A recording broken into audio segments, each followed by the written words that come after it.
Hello, welcome to the last of ERA's webinar series this year. My name is Cody. I use they, them pronouns. I was born with intersex variation, and I've been doing advocacy for about 8 years. I currently work with Intersex Human Rights Australia as a communications and training person. And tonight I'm very delighted to introduce Margie McCumstie and her wonderful children's book, I Am Me Naturally. Maggie, would you like to give us a little bit of background about yourself? That way. My name is Margie McCumstie. I am a proud intersex woman, and I have a background in early childhood education. I was a preschool teacher and director in early childhood centres for many years. I'm currently working I have 3 different businesses where I work as a celebrant. So I perform weddings, baby namings and funerals. I have another business where I write custom eulogies for people to perform or deliver at funerals, and then I have a business where I've written some books in the past, and I work as a speaker. So I have 3 businesses on the go. So I'm a busy woman, but you know what they say: if you want something done, give it to a busy person. And I'm pretty creative. I do a bit of burlesque dancing on the side, and I live in the Newcastle area, in the Hunter Valley region of New South Wales, with my fiance and my adult stepson and our tempestuous cat Luna, who might attack me at some point during this Zoom. That's the one thing I meant to mention. So I'm coming from the unceded lands of Ngunnawal country, where I'd like to pay my respects to the Indigenous population and their ongoing struggles against cultural genocide and their connections to culture, country, and community, with gratitude to their elders. So I meant to put that right at the start, but I think it's because I want to be part of the ongoing conversation of reconciliation. I do think it's important to acknowledge that. But sorry to sort of derail a little bit, but back to you. No, Margie. that's fine. And it's an important conversation to have. I mean, the Uluru Statement from the Heart is so important, and it's important we all get behind it, and we acknowledge that sovereignty was never ceded. So yes, important. Support Indigenous Voice Parliament. That's right, exactly. All right. So we're here for your lovely, lovely book. I'll get the PowerPoint up. Thank you. There we go. Can everyone see that all right? Oh, we can now, yes. Fantastic. Cool. Yep, so, looks good. So my book is called I Am Me Naturally, and $1 from each of the sale of the book goes to support Youth and I, which is the Intersex publication, which allows young people to have a voice and express themselves creatively, which I think is really important. Issue 3 coming out really, really soon. Yes, it's exciting. So can we go to the next page, please, Katie? I like watching nature documentaries with Mum on TV. Mum likes it when David Attenborough does the talking. You can learn so many cool and interesting things. Did you know that when seahorses want to have babies, the mummy and daddy move in close, and the mum squeezes about 300 eggs into a special holding place near dad's belly where they live? After 3 weeks of being pregnant, he gives birth to tiny seahorse babies that swim away to live their lives.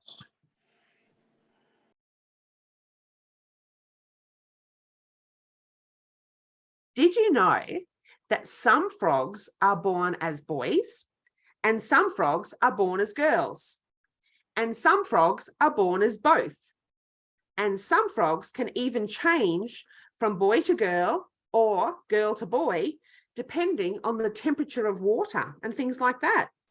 I think that is pretty awesome.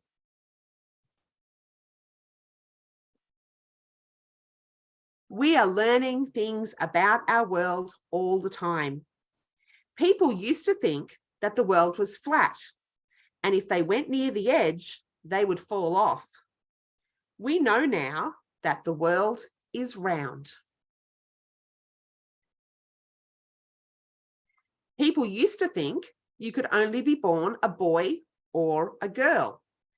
We know now that most people are born as girls or boys, but not everyone, and that is okay.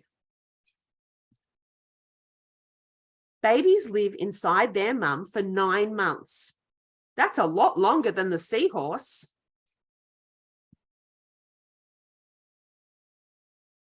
Before week 7, all human babies aren't yet physically developed enough for doctors to guess what gender they might be. Between week 7 and week 12, the baby grows more to help them become who they are. The doctors say that I am a little bit of both genders. It is called being intersex. And I think that's okay too. Sometimes doctors have old ideas and want to perform operations on people who are intersex to make us more like a boy or a girl. Being intersex is just part of who people are. Sometimes it means that becoming a mum or dad when you are older will need some help. Sometimes it means that you'll choose to not be a parent. My doctor says I can't have children.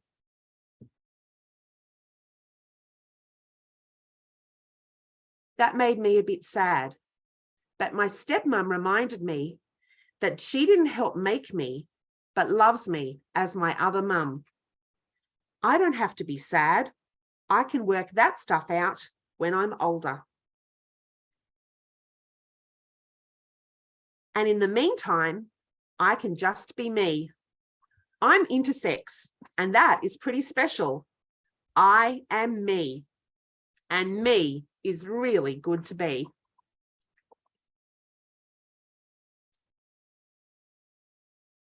That's the last slide I've got. That's it. It really is a lovely story. It's as special the second time as the first. Thank you. And then after that in the book, I have a section for a note for parents and teachers, which talks a little bit about the basics of what it means to have an intersex variation, and encourages people to share it with their class and to read it with children. And then there's also a page where I share a little bit about me and about the author, and give people some information about my journey. And I've also got my contact details, because I don't want anyone who has an intersex variation to feel like they're alone. And so I wanted people to be able to reach out to me if they needed support, encouragement, or just a listening ear, some love. Mm-hmm. I've often said that the best thing that can happen for an intersex person is to meet another intersex person, because we may all be born quite different from each other, but we share a lot of the same struggles and a lot of the same isolation. That's right. And hopefully that will change over time as when I did my face-to-face book launch, I actually met 2 mothers who had a little girl who had an intersex variation, and she was only, I think she was 3.5. And so her life and her understanding is going to be completely different than my journey. But you know, I get to be Auntie Margie to her now, and to ensure that she has a really positive experience of being intersex. Yeah, it's really, really special to be part of a child's life like that. There's several children that I've had the privilege of working with during my peer support career, and it's the thing that really does get me out of bed every day. It's so important, so special to be able to make that connection with people. So I think we're going to find a lot more people will have, they will know about it earlier. So like in my case, I have complete androgen insensitivity syndrome. So usually with people who have that syndrome, they find out at, you know, teenage years during puberty, whereas now there's screening for it earlier. And so they often find out while the baby's in utero that, you know, they're going to have a variation. I can see that Agli has a question. Yeah, we're just going to open this up to a conversation, so feel free to jump in with any questions you have. Feel free to write stuff in chat. I've got a few questions as well. We're just trying to open this up and do a conversation at this point. Agli. First of all, thank you for a lovely story. Just really resonated with me in terms of just the themes and the gentleness with which you explored the topic. And, I think, so as a teacher, with early years background, teacher educator now, I think this is a great resource. I suppose I want to hear from you as the author about your journey, a little bit of writing this, and what you envisaged. What did you imagine?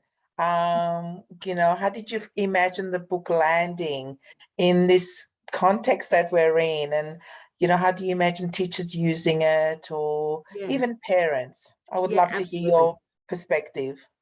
Well, so I recently, and I do mean recently, like a couple of weeks ago, turned 50. And it was only earlier this year that I actually found out that I was intersex. So usually people with my variation find out when they don't get their periods. And that certainly was the case for me, except I was kept in the dark. So I realized that I didn't get my periods, and I said to Mum, look, we need to go off to the doctors, find out what's happening.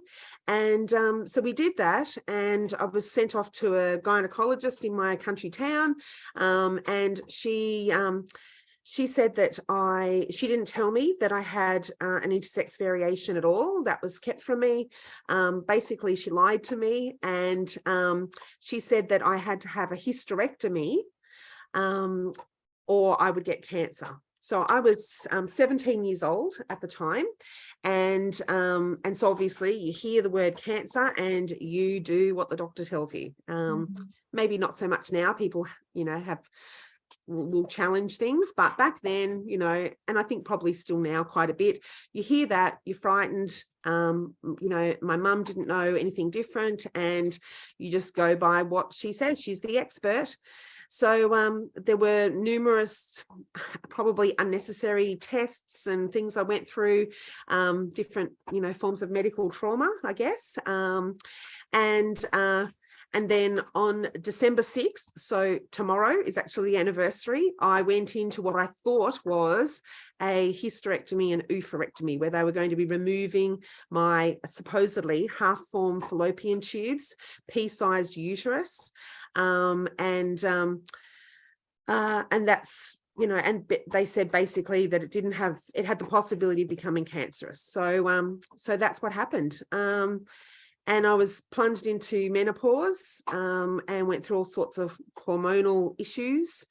And then over the years, after that, I tried to get information about what had happened to me. And I had been asked to pose for photographs of my secondary sexual characteristics to be used in medical journals and for lectures and things like that. Now, I'd refused. I was 18 years old. I did not want to have naked photos taken of me. And so I refused to do that. And then when I tried with other doctors in the future to get my details of what had happened to me, the doctor actually refused unless I agreed to submit to the photos. So I didn't get my records and I didn't find out. And then this year, I saw something on the internet about a different intersex variation, and I was told that I was the only person like this and I would never meet anyone like me. And I know a lot of people with intersex variations are told the same thing. And so we're all kept in the dark. We're all left alone, battling with ourselves and society. And then I saw this young woman talking about her experience, and I thought, oh my goodness, I'm maybe not the only one. So went to the doctor and had some tests, and we discovered that instead of having XX chromosomes like most women do, I have XY chromosomes, and that I have complete androgen insensitivity syndrome.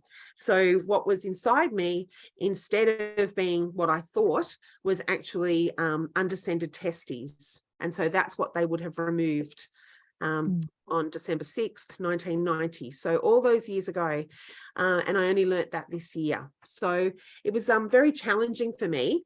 I was relieved to know that I had a community. That was one of the good things about it. And I could cope with the fact that, you know, I thought, well, no, I'm still female, I'm still me.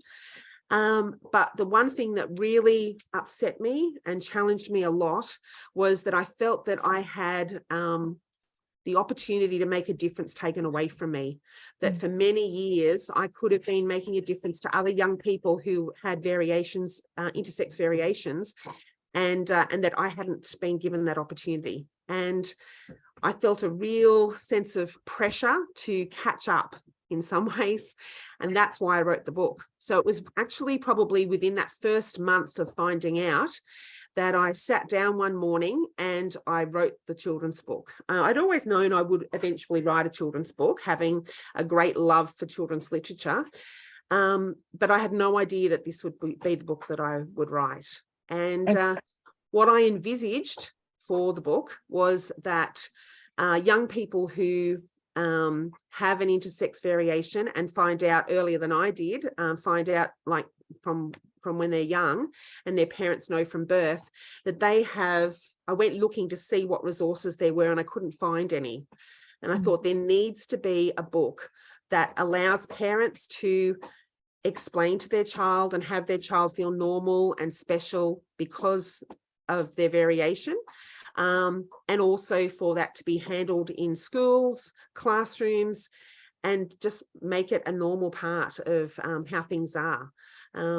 So that's kind of what I envisaged. And then when I met that 3.5-year-old little girl at my book launch, that was one of the most incredible moments of this year for me. When I look back on it, she's actually my screensaver on my phone. That's how moving it was for me, because she represented the many children that could be impacted by this book. Now, I know that this book's not going to become, you know, a worldwide bestseller and it's going to be, you know, children all over the place are going to be reading it.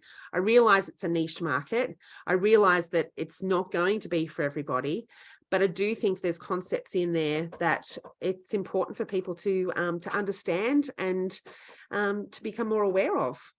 Kind of the beautiful thing of writing a children's book, this is something that I talked to you about at the online launch, is that I didn't find out I was intersex until I was 17. I had been to a lot of doctor's appointments, I had surgical scars, but I never had any language to describe those experiences until that sort of like moment of disclosure. And I think that the beautiful thing about this book is that, yeah, you might be dealing with people who don't find out that they're intersex until they're a teenager or an adult, but kind of the beautiful thing about having a children's book is that you start to open up the conversation, you start to introduce those concepts, you start to introduce that language, you start to give children the tools of inquiry while also making those sorts of conversations much more naturalized. And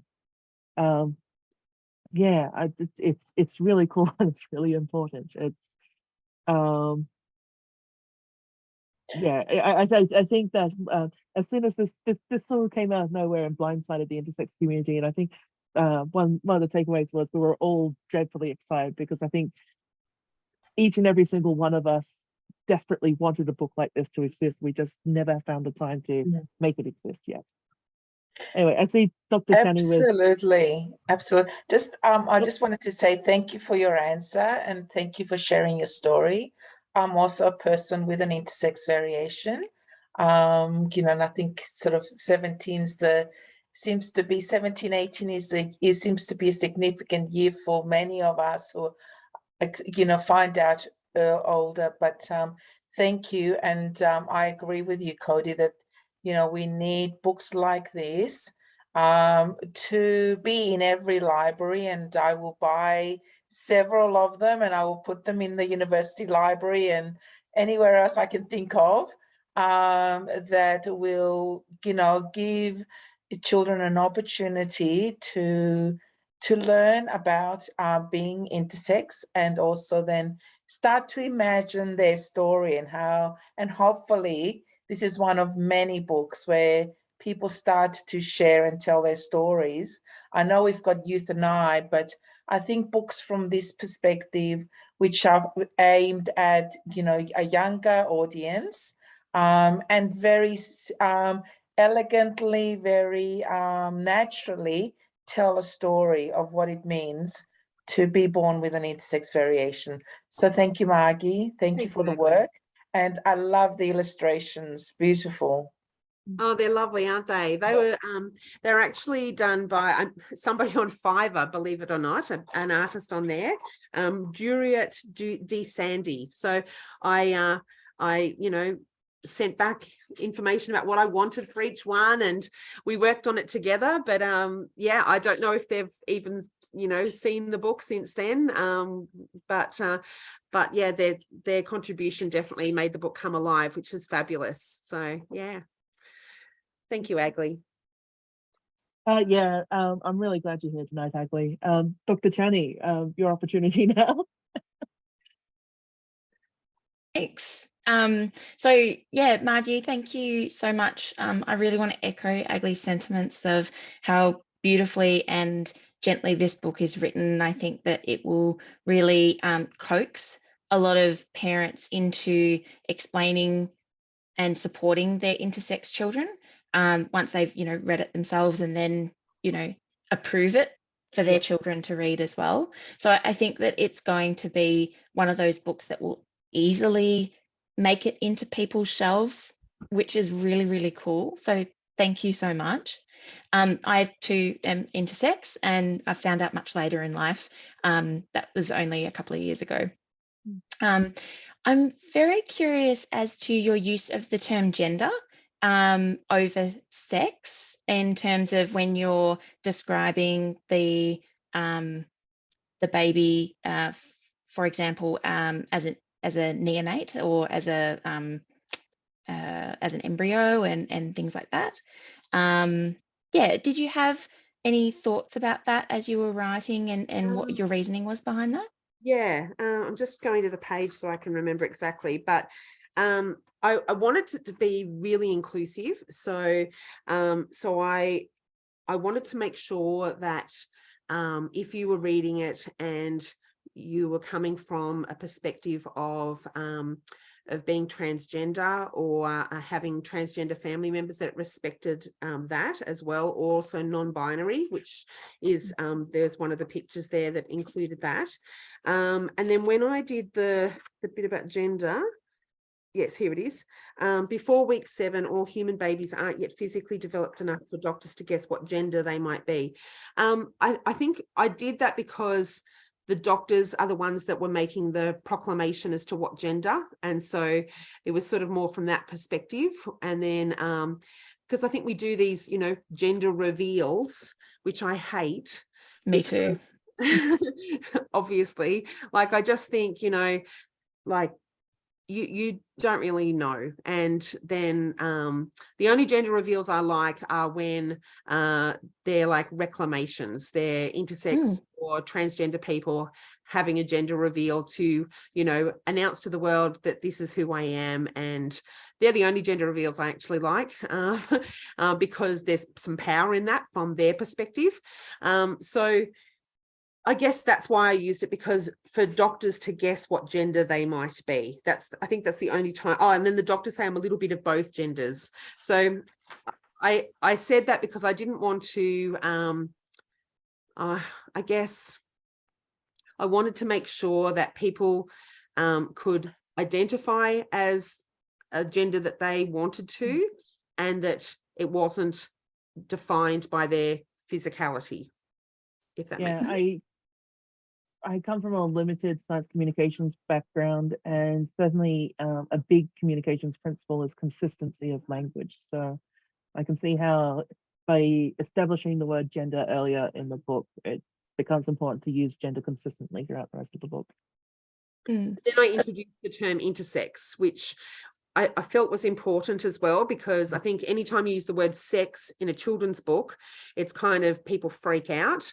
So I tried to avoid using the word sex as well, except for when I use the word intersex as a concept word. Yeah. So my background's in science and technology, and so it's my understanding, just the way that I've come to grow in my queer journey as much as my intersex journey, is that generally we refer to the biology as sex, and the gender, which is more of like a person's reflection upon who they are, or their, you know, it's more of a I don't know what I'm trying to say. It's like it's less tangible, much less tangible. It's to have gender. Yeah, was curious to see this represented differently than what I'd understood. So thank you. No, that's okay. I just wanted to make sure that the finite definitions of sex as the physical sex weren't the consideration as much, that you know, and then also that doctors are predicting the gender. So that's kind of what I was trying to gently put across. I think this ties really well into we've basically torn through the first couple of questions. Thank you, Agli. But so like the next question I also want to tackle is how do we break down big ideas like intersex to be digestible for children? Because you sort of need to be able to take people from zero to somewhere. So how do you decide where that somewhere is, and how do you bring people there? Well, that's why I use the natural world as my as my examples to bring it all together. So so using the example of the seahorse, for instance, that the male is the one that carries the babies. So I was trying to subvert, you know, the gender stereotypes and have people think, oh, so men can have babies, and just that it's not, you know, what you think isn't always exactly how it is. And then using that the world is round and that people used to think it was flat, to then bring in the concept of outdated notions. And so then there's outdated notions around gender being only male and female, and that we also now that know that there's non-binary, and so, you know, using those kind of concepts. So sort of bringing in the natural world as a means to explain to people that there are variations and that that's normal.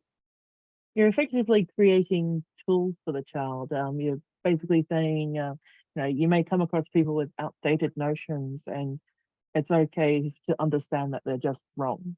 And like you can immediately see how that's then transferable when they run into someone who might doubt the existence of intersex people or are harsh towards trans and gender diverse people. Like I can see sort of like how we focus on tools, and that's certainly like we have a lot of conversations about how do we bring conversations about consent to children, because you can have very robust conversations about consent with children without even mentioning the word intersex. And so that's one way of creating age-appropriate content for particular groups.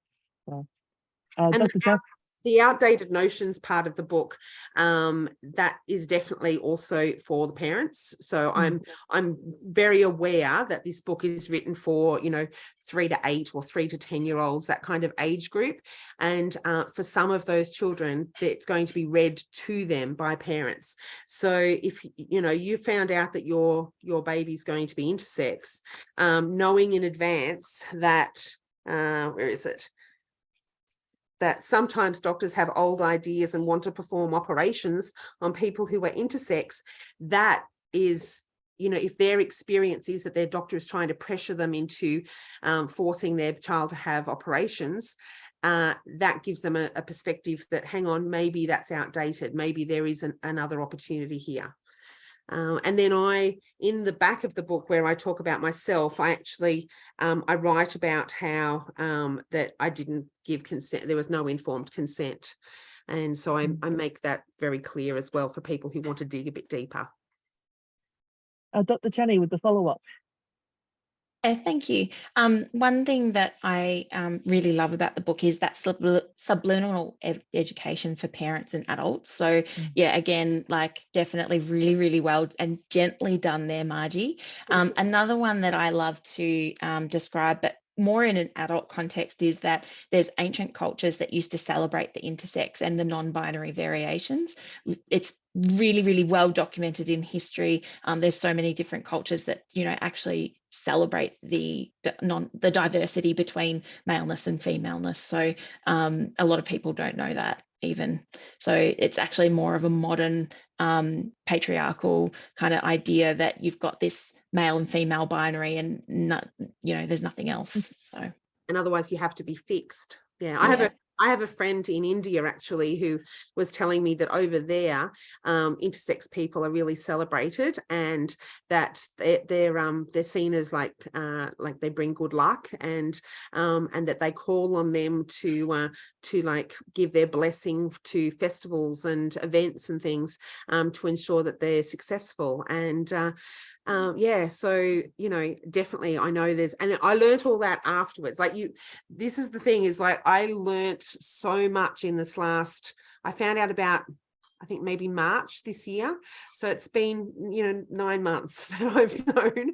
And this book was written in the first month. It was just, as I said, it was written out of a desperate desire to make a difference, and like a real difference, because I'd had that taken away from me. So and yeah, hopefully I'll keep on sharing about it, and it will make that difference around the world as more people get access to the book.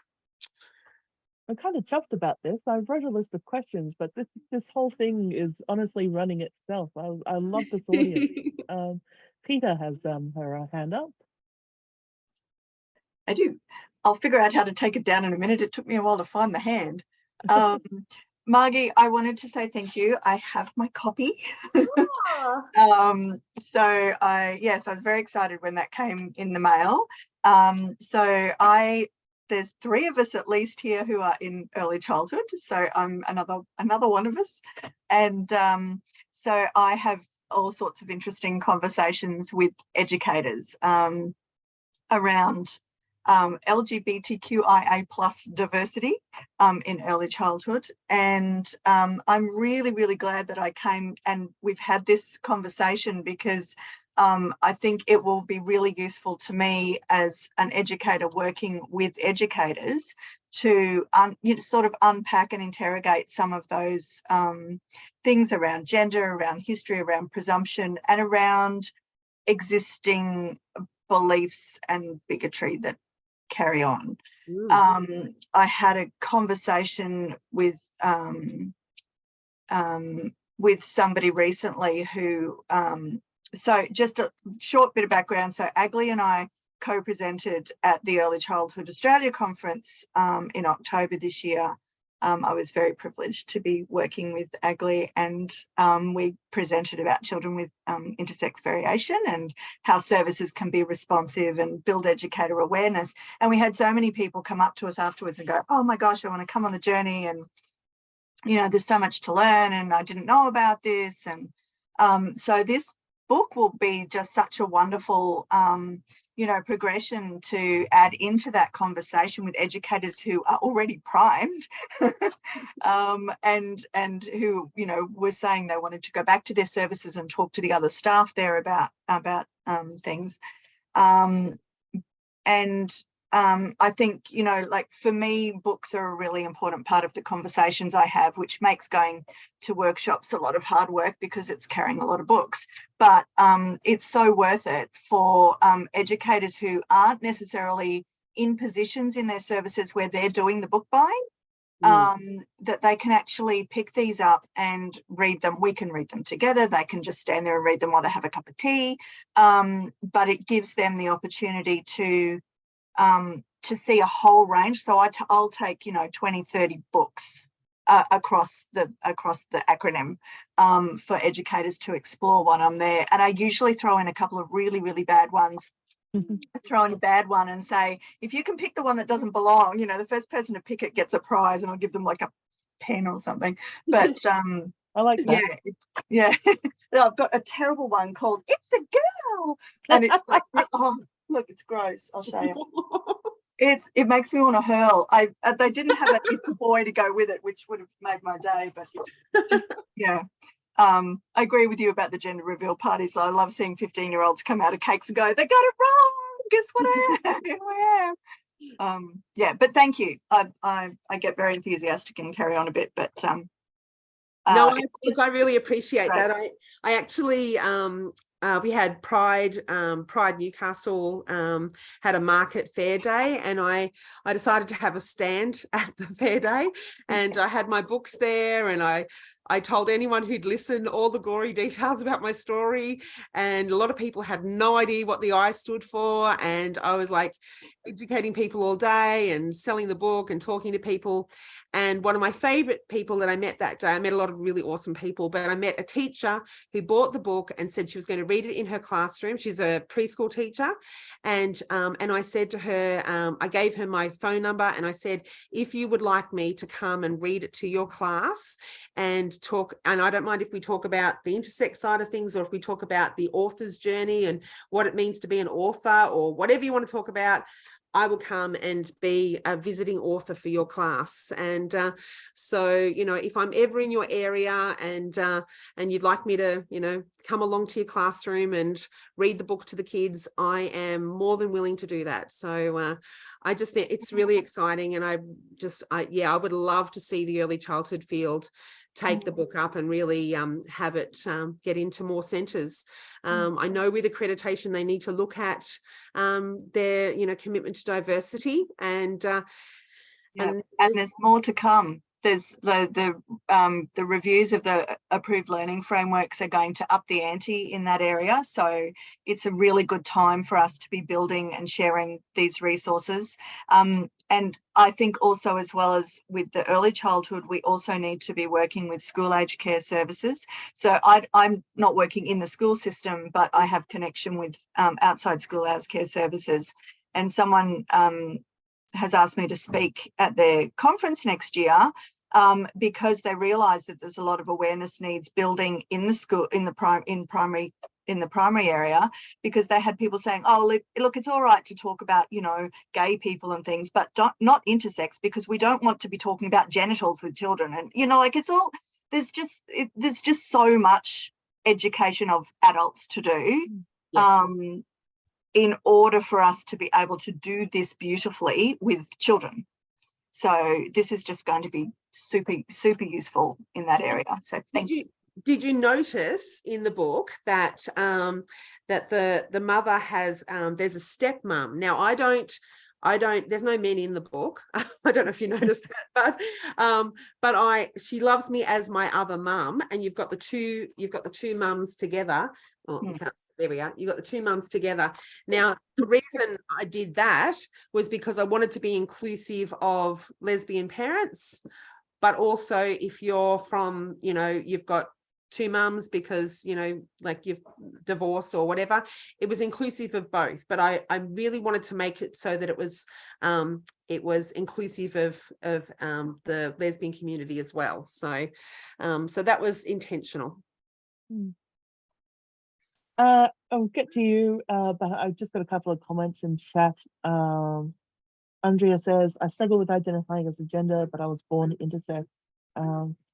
Yeah, I can definitely relate to this. I think that my first reaction to finding out I was intersex was just a rejection of the violence I'd experienced. And that didn't mean that I then felt like I fit into a male space.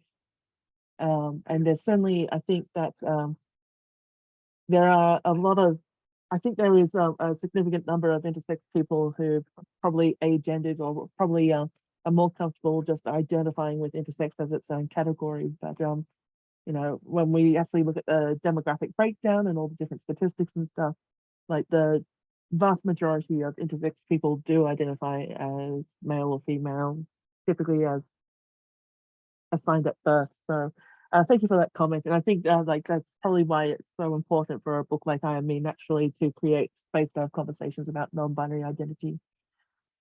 Daniel says, my apologies if I've missed this information, but what is the best way to purchase the book? Yeah, we probably should have front-loaded this. It's going to be, it is available on Amazon. I do remember this. So you can search for it on Amazon. We will provide a link when this webinar goes on our website.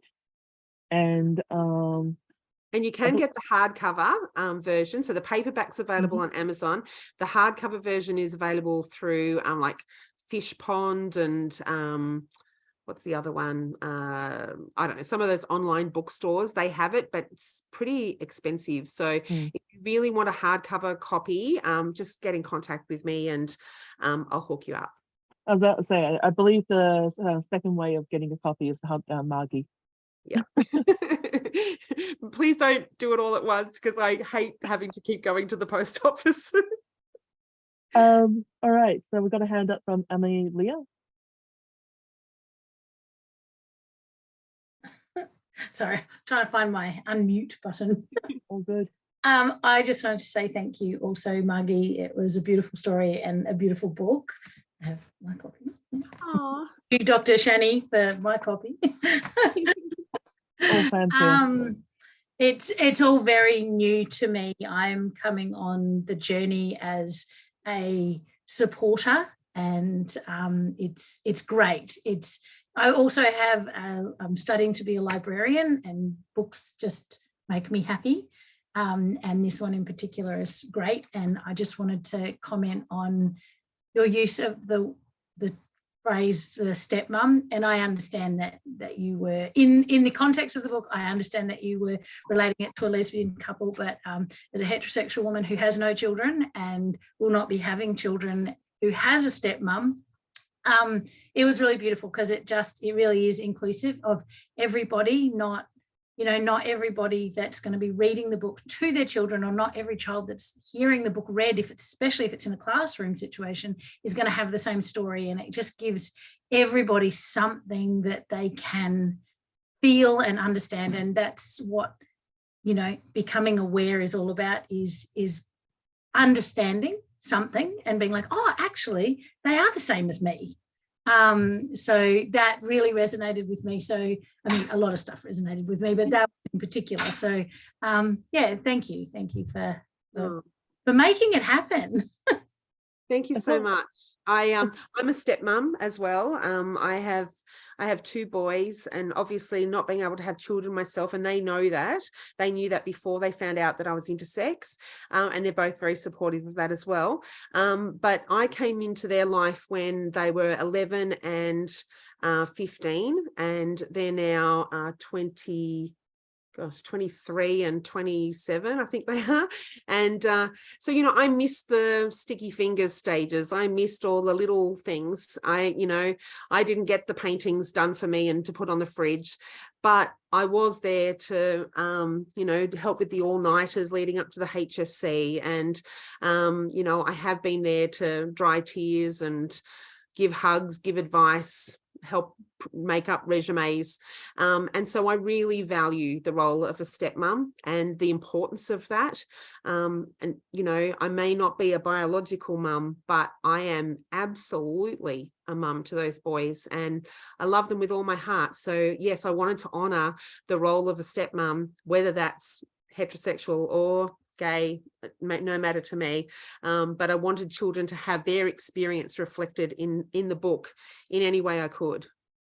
I think there's a real tendency in diversity media to go, this is the one issue we're going to be dealing with today, and we're only going to be dealing with this issue. But the reality is that we live in an intersectional world where people contain multitudes, and like these things don't just happen as like one isolated thing to a person. Like people have a lot of things going at once. Cody, I'm vegan, so just be glad that I didn't beat you over the head with my vegan stick as well in the book. I'm vegetarian. Like I grew up with a dad who was vegetarian for years, and I lived in a vegan household for 5 years, so I wouldn't have minded that. That'll be the next book. Want to collab? Yeah, sure. Intersex and vegan coming 2023. I just said maybe I need to write a book for teenagers next. We'll see. We'll see.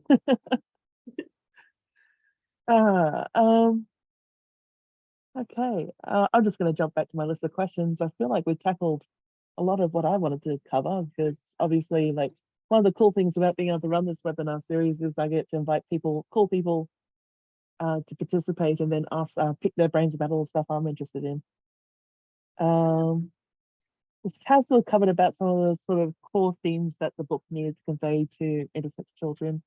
Like we're talking about positivity and diversity and acceptance, and some of that subversion that's sort of like tackle some of the sort of entrenched ideas around intersex. We've also talked about, I think we can get into this a bit more. So books like this directly confront the secrecy and shame that intersex has traditionally been treated with. So how do books like this address those sorts of toxic family dynamics? Like, why do you think media is so important in terms of changing the conversation? Well, look, when I thought I was having a hysterectomy, at that point, I was told not to tell anybody. So, so that's like, didn't even know I was intersex at that point, but even just with that, I was told not to tell anyone. My dad actually told me not to tell my brother that it was girls' business.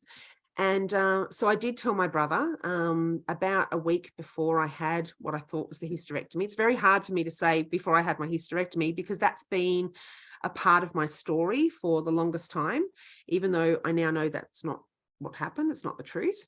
And when I told him, he was quite upset, and he said, so I guess no one will ever love you then. You'll be on your own forever.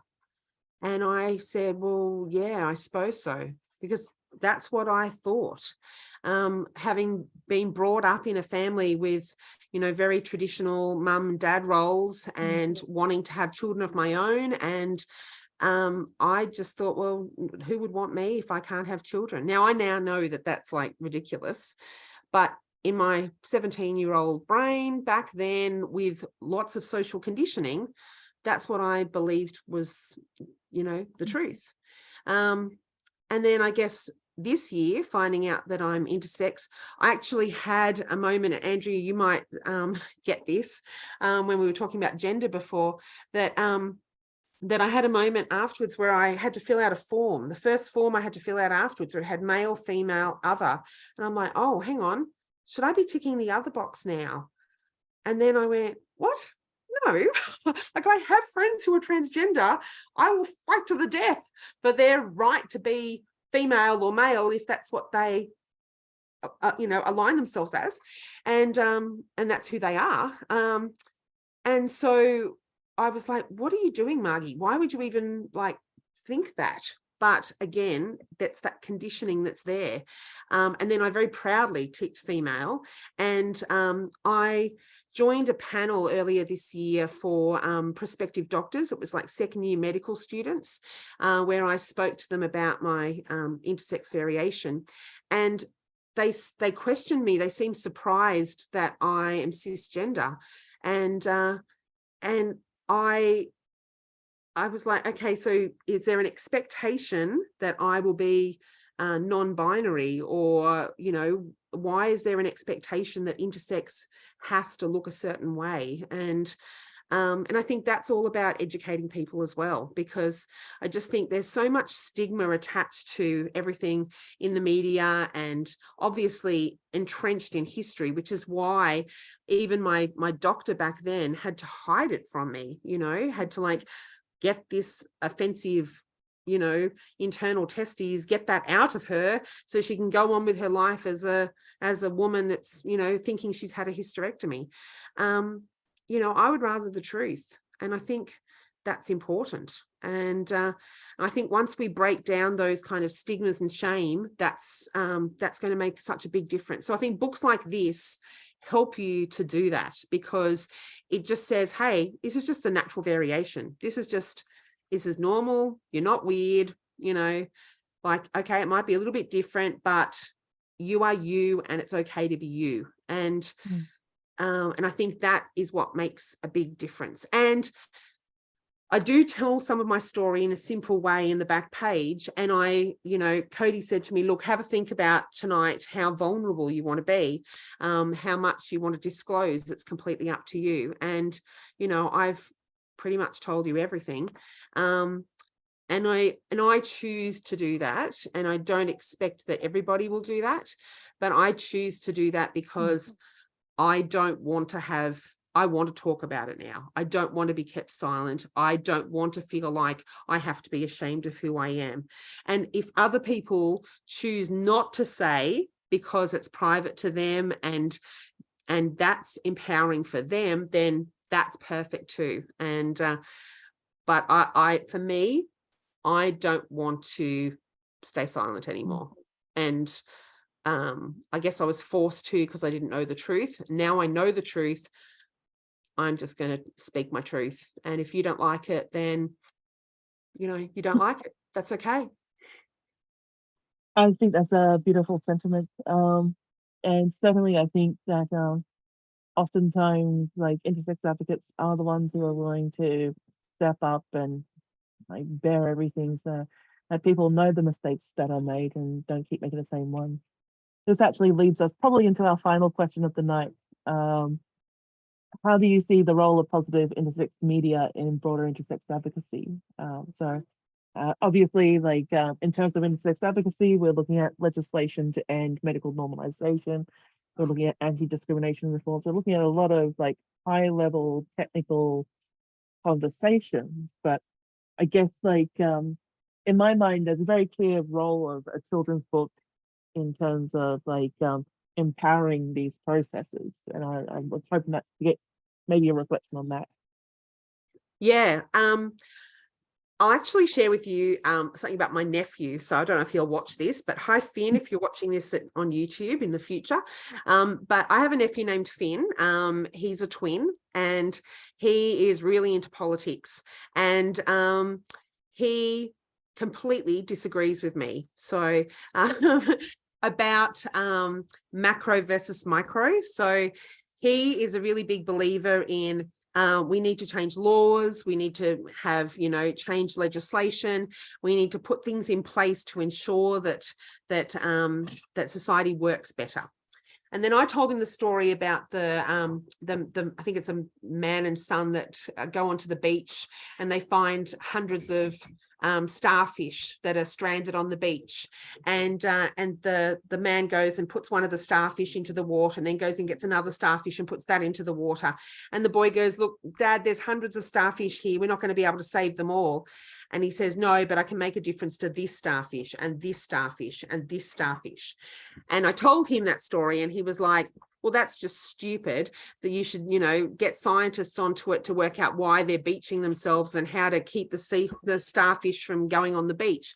And I'm like, but don't you think that we need both? Don't you think that there needs to be a macro approach which does change legislation and does change the rules and perceptions and everything? And there has to be the micro, and the micro is also important because you're going to have, teenagers who are discovering for the first time that they're intersex, and they're going to be alone in their bedrooms crying and thinking, what does this mean about me?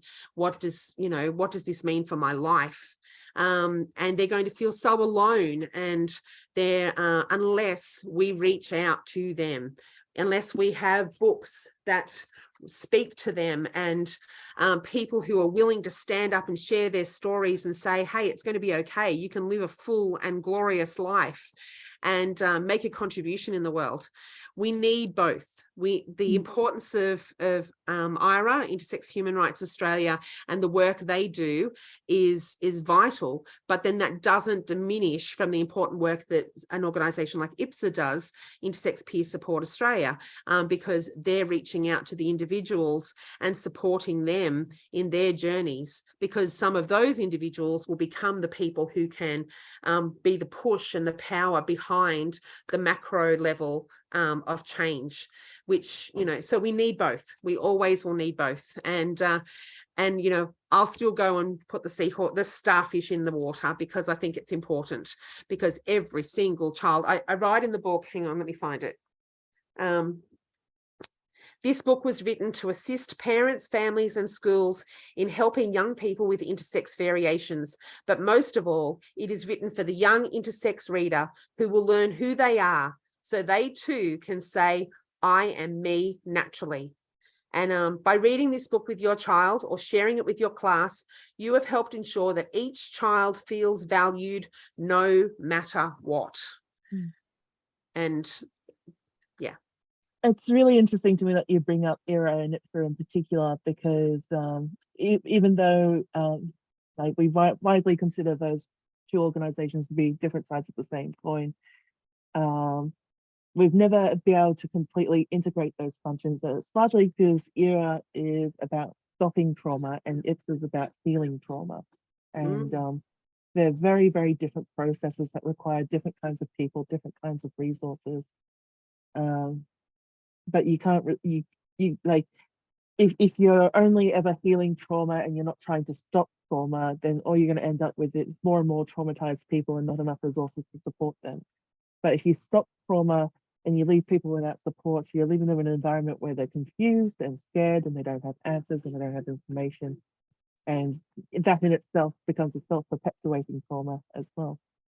Exactly. But I think the most important thing I took away from all of this tonight is that when we see a sad intersex teenager, we need to take them and put them in the ocean, which makes perfect sense to me because everyone knows intersex people are semi-aquatic and we must spend 3 hours submerged in water, otherwise we're prone to spontaneous combustion. So I'll get one last comment from Agli and then we're going to have to wrap up for tonight.